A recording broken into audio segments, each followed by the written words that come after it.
Welcome to another In Wheel Time podcast, a 30-minute mini version of the In Wheel Time car show that airs live every Saturday morning, 8 to 11 a.m. Central. Well, leave it to me. Or Beaver, one of the two. Leave it to Beaver. Okay.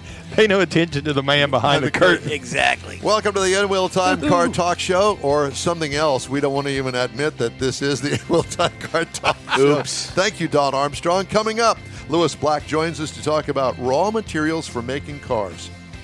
Later, look at the stories making automotive news headlines this week. Howdy, along with Mike Out of This World Mars, King Conrad DeLong. We need more Jeff Zekin.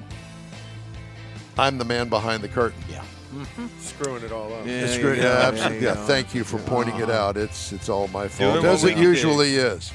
Joining us now, live from the great state of New York, I believe it is.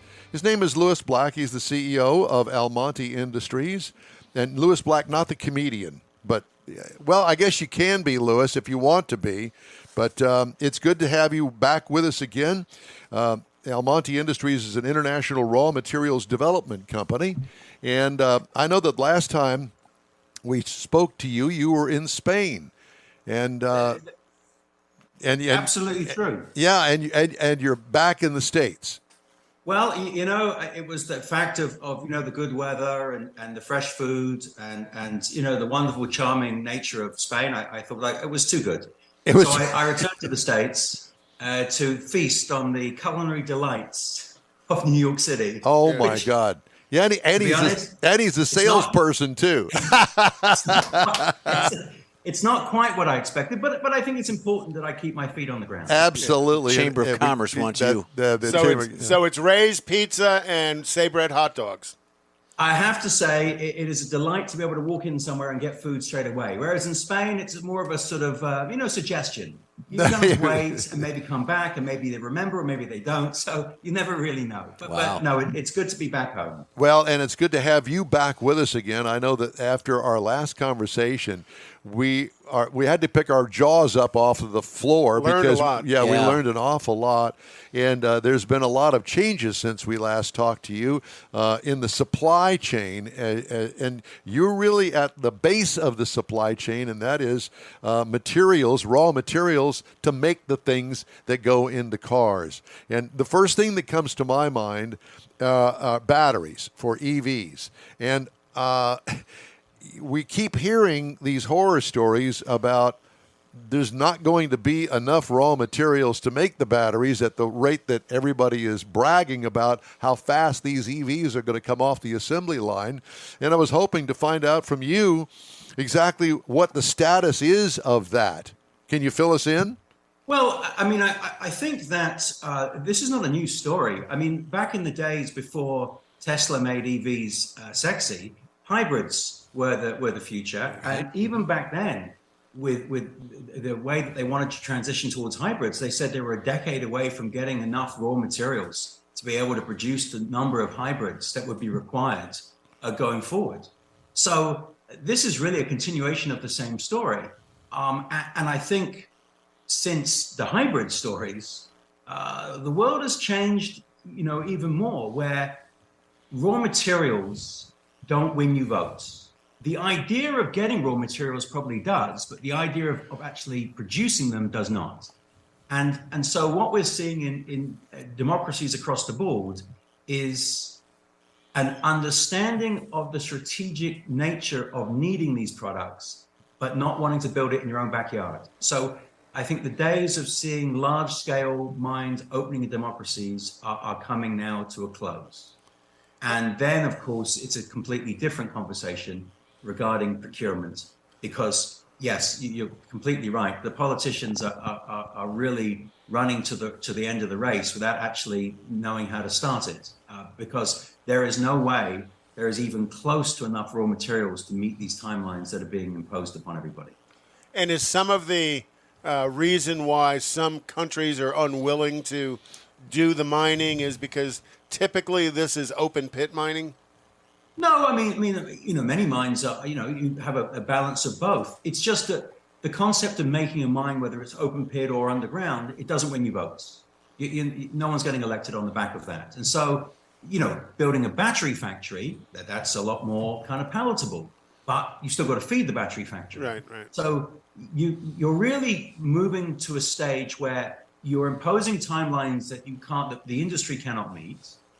And on top of that, you are going to strengthen the very lack of diversification in your supply chain that you're trying to get away from, because the only countries that are even close to being able to increase output are the ones that are already producing. Interesting. Because I know that I saw a story where somebody, they were trying to open a mine in Michigan. And I don't remember exactly what they were trying to, uranium or something like that.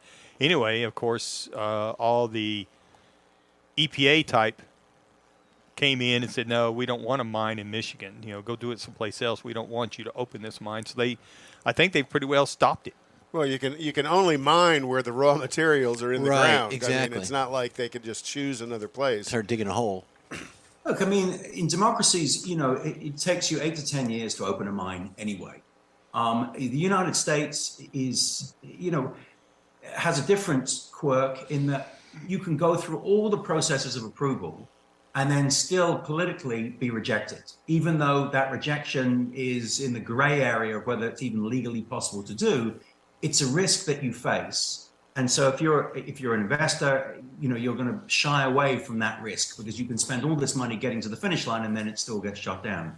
In Europe, they seem to be a lot more delicate about this. They just don't approve the project. They don't actually say publicly, we're not going to approve it. They just don't approve it.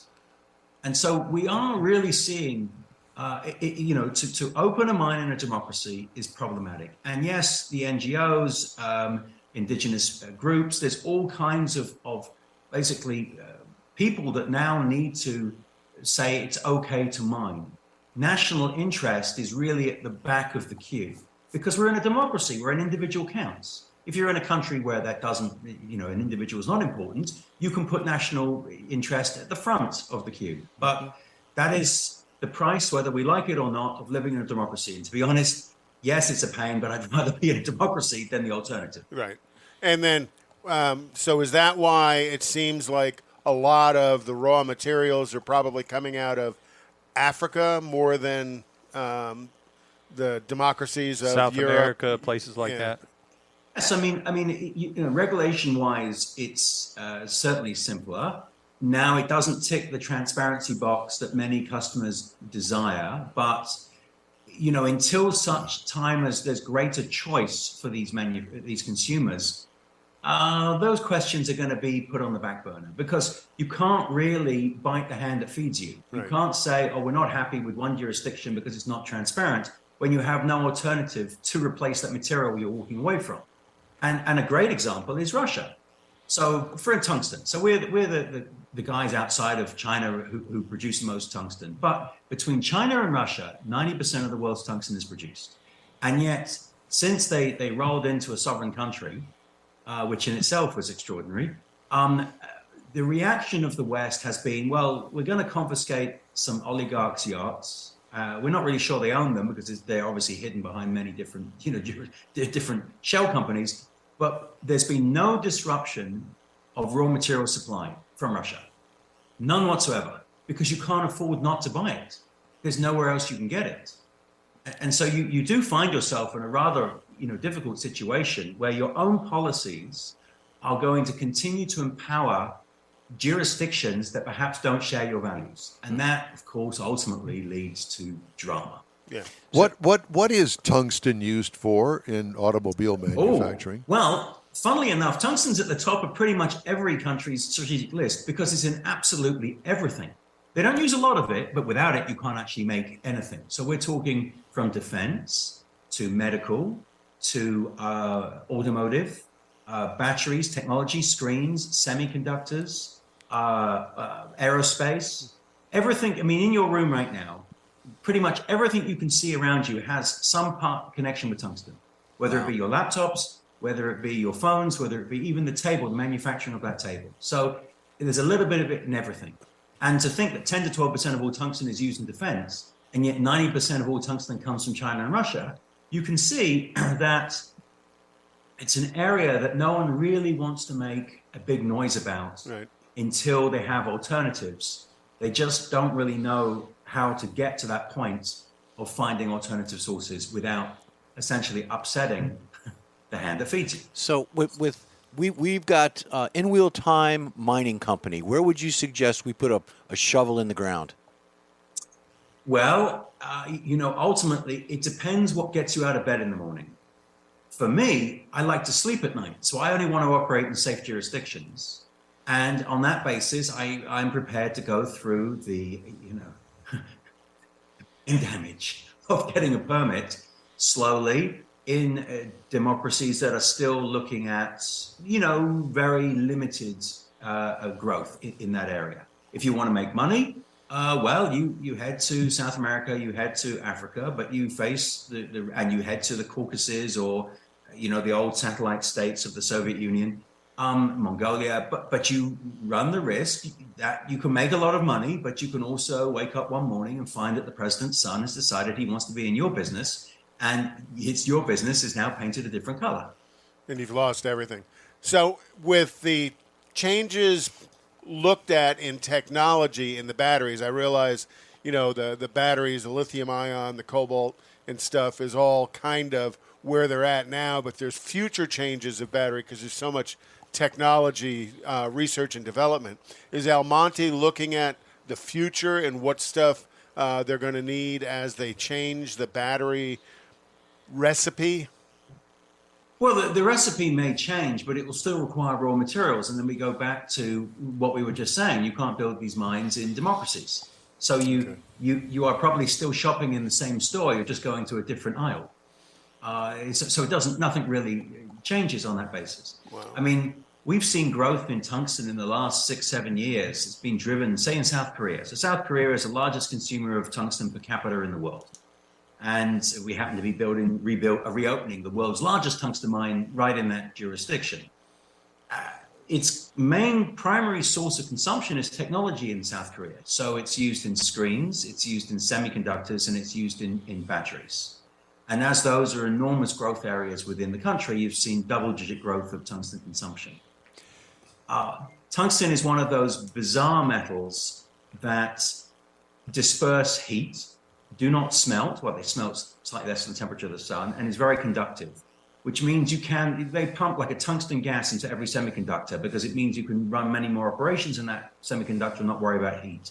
They're using it now in anodes and cathodes because you can get rid of the cobalt and use more nickel, and that way the batteries don't combust. And you can charge them very quickly, but not just for vehicles, EVs. You can do the same for laptops, for phones. And these are now what are being produced in South Korea as they enter commercial production, meaning you can charge your phone in a matter of minutes, as an example. So that tungsten is the advancement of technology. Tungsten is part of the recipe. Tungsten is not the only recipe. I mean, we talk about lithium, but lithium only operates when it's combined with other metals. It's just, ultimately the market gets hold of a story and sort of drives the narrative on one particular metal, but no one particular metal is going to build the future. The way that metal is combined with other metals is what's going to build the future. Something that was running around on the internet this week was mining on the floor of the ocean. Yeah, the little nodes. Yeah, little nodes. Do you know anything about that? Well, yes. I mean, look, to be perfectly honest, if you think you have problems in Michigan opening a mine with the environmentalists, you try doing it in the ocean. I can only imagine. Yeah. You've got local, local NGOs in Michigan. You have global NGOs with. I mean, think about it. Greenpeace doesn't even allow you to take nuclear-powered vessels or New Zealand into their waters. You have no shot of mining at the bottom of the ocean. I mean, it's never going to happen in a lifetime. You have more chance of mining in space. Yeah. But the oceans, no. And to be honest, I'm not entirely sure that's the greatest idea. Regulations exist for a reason on land, and they're a pain and they're a drama and all these things, but ultimately they serve a really valid process because up until the sort of 80s, mining companies, a lot of them couldn't behave themselves and they did a lot of damage. And when China arrived into the market and essentially gave away almost free product, say in tungsten, there was 100 tungsten mines outside of China in the end of the 70s, beginning of the 80s. By the beginning of the 90s, there were 2. So that culling was a necessary market function, but also it solved a big problem for a lot of the governments. These mines weren't adhering to regulations that are now in place. So even though they drive me nuts, I really see the benefit of them. So let me ask you, if I understood a while ago, you said it takes you like about 10 years to open a new mine. Was that right? Yeah, I mean, 8 years if you're lucky, 10 years if you're not. So in relation to the technology, you said most of it's going to be a combination of existing products, but if somebody comes up and says we think we're going to need more of one particular raw material, and so you need to expand your capacity. But if they come up with something totally new, said you're not mining this now, but we want to start because we need it for this. Does that ever happen to where you really got to go out and find new places? We know the elemental table gives us a list of everything that exists. So pretty much everything has been prospected and prepared in that sense. I mean, a lot of the elements are actually byproducts of production of other metals. So, rare earths, for instance, aren't that rare. I've never really been sure whether I think they wanted to command attention on the elemental table, and they were called rare earths, but they weren't so rare. But no, there's nothing. I don't think there's anything majorly new to discover. I mean, I could be wrong, but ultimately, smarter guys than I have been pulling over minerals and metals for the last 200 odd years. Some of them going back 4,000 years of copper and tin. But no, I don't think you're going to find that. I think your main problem is going to be whether ESG continues to be front and center, so that companies like Apple and Airbus and Boeing, and Ford, they demand transparency of their supply chain. And also, how are they going to address the fact that they shop pretty much all in the same store? What happens if that store, closes or has a problem or decides that you're no longer welcome in that store? I mean, there are 100 different things that could happen, but you don't have anywhere else to go right now. And that's really, I think, the major problem facing all manufacturers currently. Sounds a little scary. Yeah. Yes. You have a backdrop behind you. What mine is that? This mine is Los Santos in Spain. It's our Spanish asset. And what do they mine there? That mine's tungsten. Okay. And ultimately, what you see is actually basically the sand to control all the dust. And then when this mine closes, all of that will disappear. It's all revegetated. Reclaimed, yeah. So look, I mean, now is not what it was. Ultimately, you have a responsibility and you have to adhere to that responsibility. Mm-hmm. But I think the image of mines is still suffering from the sins they committed back in the 60s, 50s, 60s, 70s, the legacy issues that were left. And that means that ultimately, politically, if you think this current administration, the previous administration, they talked very strongly about raw materials until they sort of ran into this headwind of, you know what, no one's going to elect you on that. So they kind of migrated further downstream to semiconductors, batteries. So they've gone to the end of the race and they're going to let someone else worry about the start. Yeah, that could make sense. Very yeah. interesting. So you talked about the elemental table. Do you have kind of a map of the elemental table and where those elements are available around the world? Sure. I mean, actually, USGS, the U.S. Geological Society, is really good. They have a really good in-depth knowledge because in the Cold War, they were tasked to finding out who had what and where it was, and that was all part of their planning. Even though they were stockpiling material for American manufacturers in the event of war, they wanted to know that if they had to send boots in the ground, who were they going to get first? And that's always happened historically. If you look at Japan pre-Second World War, the first country they rolled into was South Korea because they in fact wanted to get their hands on the mine that we're reopening because they use a lot of tungsten in defense. So in munitions. So yes, there are maps that show what's where. And, the US has a lot of raw materials. There's no doubt about it. It's a vast country. Canada has a lot of raw materials. Mexico has a lot of raw materials. You are surrounded by lots of solutions, but you also have a lot of hurdles. And I think that if we look in Canada in the last 5, 6, 7 years, there's been much more prominence given to First Nations. And so First Nations now is another hurdle you have to get through. And it's a fairly new system, and it's quite complex. And it's very frustrating, I think, because no one seems to really have a direction. So that's slowed everything down in Canada. In the US, you obviously have no real political base that supports it. And then, of course, in Mexico, you have all the other associated problems, which is, can you be truly transparent? Can you conform to the levels of ESG that are being asked of you? So I think the raw materials are there, but it's going to take a great deal of effort to get them to market if you want to domestically or produce close by, where you can truck the raw material rather than ship. Wow. Well, truly amazing stuff. Yeah, I know. It's educational every time we have you on. Thank you very much. Yeah. Amazing. Louis, it's always great to talk to you, and we certainly appreciate your time on this Saturday morning, and we hope to talk to you again soon. If you got any updates, feel free to give us a call. We'll get you back on. My pleasure. My pleasure. Thank you very much, gentlemen. Be safe. Thank you. Yeah, have a great weekend.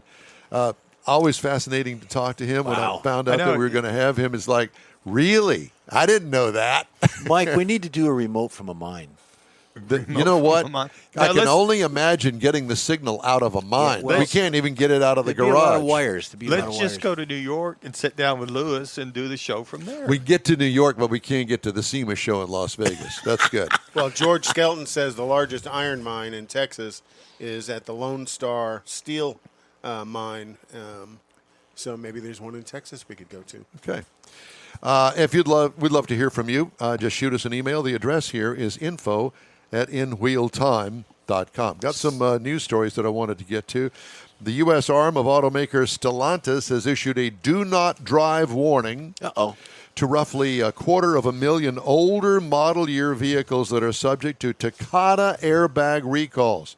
Again and still are the two words that I can think of. Models included in the warning include 2005 to 2010 Dodge Magnums, Chargers, Challengers, and Chrysler 300s. There's a lot of those out there. Yeah. NHTSA is telling all vehicle owners of those models to check to see if their vehicle has an open Takata airbag recall. You can do that by going to safercar.gov. Type in the VIN number, which you can find not only up there on the dash pad, but you can also find it in your wallet or on your cell phone. And it's called the VIN number that comes with your car insurance that you're supposed to have. Yeah, it's easy to find. Yeah, easy to find. The warning comes after two such airbags exploded in two separate incidents involving 2010 Dodge Chargers, killing two people. Wow. The top auto safety regulator said a third death is suspected. Left unrepaired, recalled Takata airbags are increasingly dangerous as the risk of an explosion rises as vehicles age. All customers who have the airbags will receive a free repair. A free repair.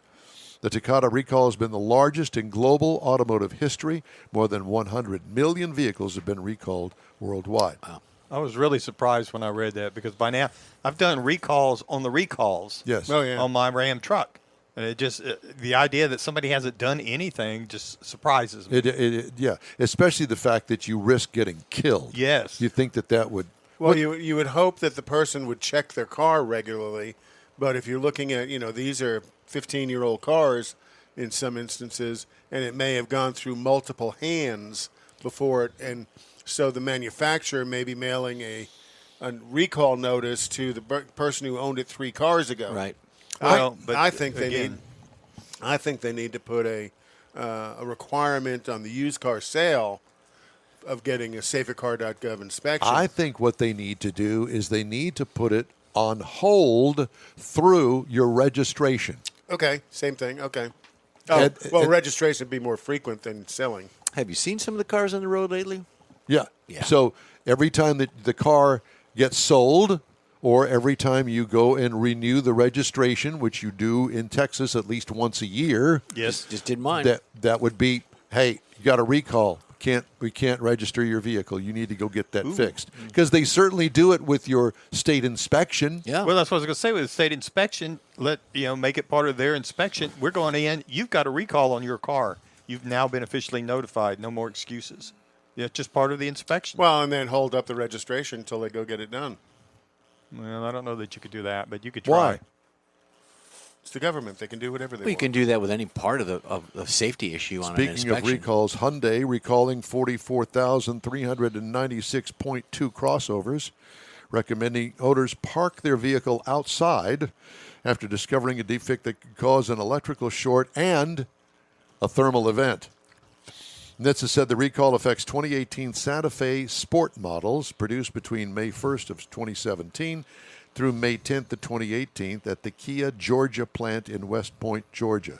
Something going on over there in Georgia, I guess. Mm-hmm. The new action is in addition to a 500,000 vehicle recall earlier this year affecting a variety of 2016 to 2019 Santa Fe models, as well as 14 to 15 Tucsons, 16 to 18s K900s, and 14 to 16 Sportage models. Well, at least they spread it around. They do, yeah. So go to safercar.gov at any point, at any time, type in your VIN number, and it will tell you whether your car has had a recall. You get a recall. You get a recall. Everybody get a gets Thanks, a Oprah. recall. So Yeah. you heard that the Ford Mustang Mach-E is now going to have an exhaust system put on it. But this isn't like the Chrysler one. This one's a speaker that projects an exhaust noise. Thank you. Good for them. Time now for a quick break. We'll be right back. You're on the In Wheel Time Car Talk Show on iHeart Radio. Starting to work on your Christmas calendar? Be sure to add the next Tailpipes and Tacos Cruise-In Saturday, December 17th. You'll want to attend Tailpipes and Tacos Christmas Edition at the Loopy Tortilla in Katy, 8 to 11 a.m. It's the only place cruisers compete for Loopy's Chili Pepper trophies and other prizes. There's no charge to enter your vehicle for Best Hot Rod, Best Classic, or Best Modern Classic. Tailpipes and Tacos is Houston's coolest and most unique cruise-in and is your opportunity to see the best hot rods, show cars, classics, and resto mods. And get Loopy Tortilla breakfast tacos with adult beverages.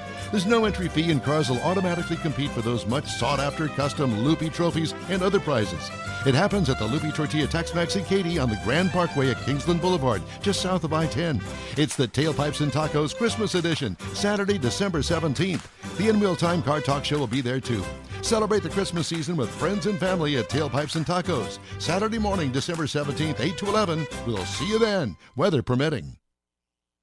Hey, Houston! America's greatest hot rod tradition is back! Thanksgiving weekend! The O'Reilly Auto Parts Autorama! At the George R. Brown Convention Center. 4 action-packed days of hot rods, customs, classics, trucks, performance cars, and live music. Do not miss the Ultimate Lowrider Showcase. Sponsored by Shorty's Hydraulics. And the Traditional Rod Garage. Saturday only, it's the Tuner Galleria. With 250 imports, JDM, and luxury cars. Plus music and models. On the celebrity stage, presented by Nick's Auto Repair and Classic Car Restoration. Meet Bad Chad and wife Jolene from Bad Chad Customs on Friday. Saturday, it's Dave Kindig from TV's Bitchin' Rise. Sunday, it's Danny Coker and Kevin Mack from TV's Counting Cars. Shop the swap meet and women's world all weekend. The O'Reilly Auto Parts Autorama. November 25th to 28th at the George R. Brown Convention Center. Discount tickets at O'Reilly Auto Parts. Part of the Summer Racing Equipment Show Car Series. See Autorama.com for more info. The In Wheel Time Car Talk Show is now part of the iHeart family. Now you'll have access to 24/7 Car Talk anytime you need a fix. Just download the iHeart Radio app and ask for In Wheel Time Car Talk, and there we are. Be sure to save us in your iHeart library for instant access. No matter where you are, you have the best Car Talk Show right on your PC, laptop, or mobile device and never have to worry about finding us again. Of course, you can always get access to our video and audio streams via InWheelTime.com and your favorite podcast channel, and all of this is free to you. From the iHeart Radio app, you'll not only hear our Saturday morning live show, but the best shows of the past, updated weekly. Never miss a minute of up-to-date new car reviews, pre-owned reviews, Conrad's Car Clinic, informative interviews, automotive news, and the most fun car talk show on the planet. Just download the iHeart Radio app, search for In Wheel Time Car Talk, save it to your library, and with a tap of the icon, you'll be in touch with your favorite Car Talk team. In Wheel Time Car Talk, streaming now on iHeart.com/In Wheel Time Car Talk. That's it for this podcast episode of the In Wheel Time Car Show. I'm Don Armstrong, inviting you to join us for our live show every Saturday morning, 8 to 11 a.m. Central on Facebook, YouTube, Twitch, and our InWheelTime.com website. Podcasts are available on Apple Podcasts, Spotify, Stitcher, iHeart Podcast, Podcast Addict, TuneIn, Pandora, and Amazon Music. Keep listening, and we'll see you soon.